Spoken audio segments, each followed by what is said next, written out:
Imagine this. The door to your Sunday school class creaks open, and a man from another time steps in. He's tall, with a kind face and warm eyes that make you feel instantly at ease, even though he looks different. He's wearing an old-fashioned jacket with beautiful embroidery, and his hair is long and thin. He lived from 1768 to 1826. He clearly loves children, the obedient, the naughty, and even the really mischievous ones. You're curious, so you ask him, "Where are you from? What's your name? What do you do?" The man smiles gently and says, "If you'll sit quietly, I'll tell you everything."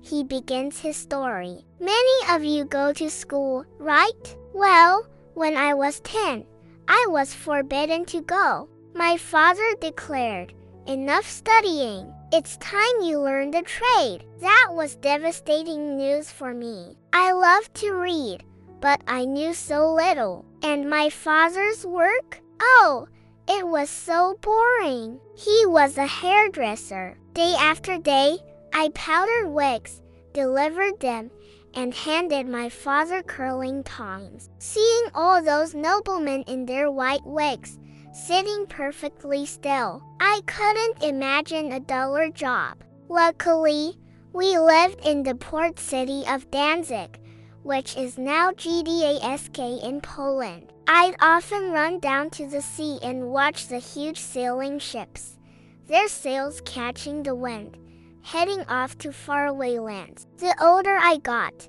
the more I longed to join them, to see what was beyond the horizon. At home, things were strict. My father wanted us to live properly and not waste time. He didn't give us much money, but he taught us to pray and read the Bible, and for that, I'm very grateful. The one thing I never understood was why he only allowed us to read the Bible and nothing else. I decided I would become a poet. I wanted to write words that would not only captivate people but also teach them goodness. But to be a good poet, you have to read a lot, maybe even go to university. We were too poor for that, and it made me deeply unhappy. Thankfully, some kind people in our town helped me. I was able to attend school and later the gymnasium, all without my father having to pay.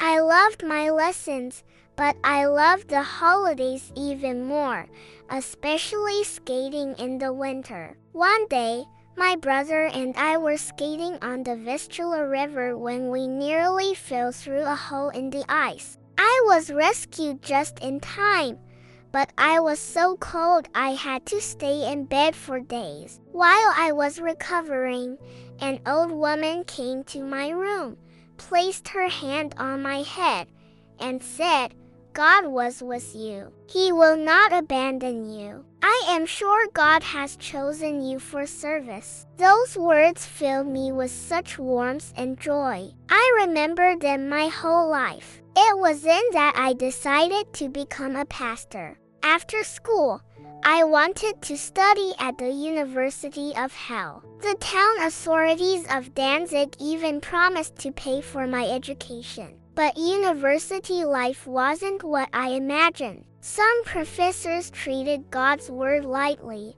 while others were so stuck in old ways they feared anything new. It felt like I was in a house about to collapse. Writing poetry was my only joy.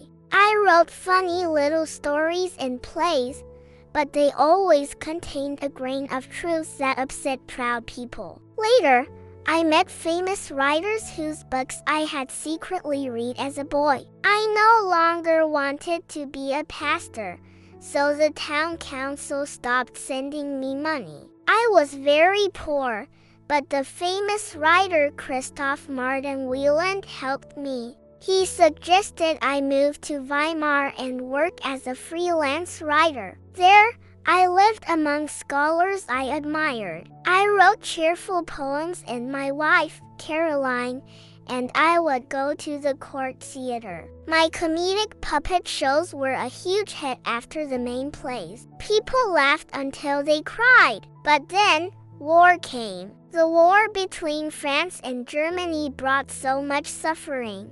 After it ended, a deadly epidemic swept through the land. I saw people suffer, especially the orphans. The epidemic took 4 of our own children. My wife and I were in despair. I was unconscious for weeks, but that grief taught me something profound. I realized God had given me this life to dedicate it to poor children. From that moment on, I looked at life differently. I understood you must live for God, not just for yourself. I started bringing poor children into my home. I combed lice from their hair and cared for them when they were sick. I wanted them to hear about God and feel His love. The older children learned trades like pottery and tailoring. My wife and I taught the younger ones, writing cheerful songs for them. On Sundays, so many children would gather to hear Bible stories,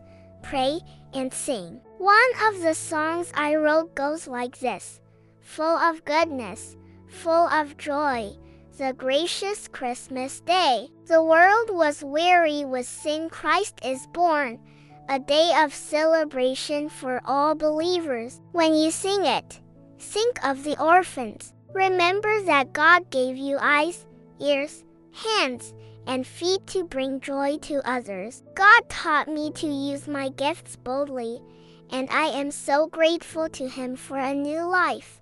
You look at him, bursting with curiosity, and ask, "But what is your name?" The man smiles slyly. "My name is Johannes Falk. Thank you for listening to this incredible story. If you were moved by it, please like this video and subscribe for more stories of faith and inspiration. See you next time.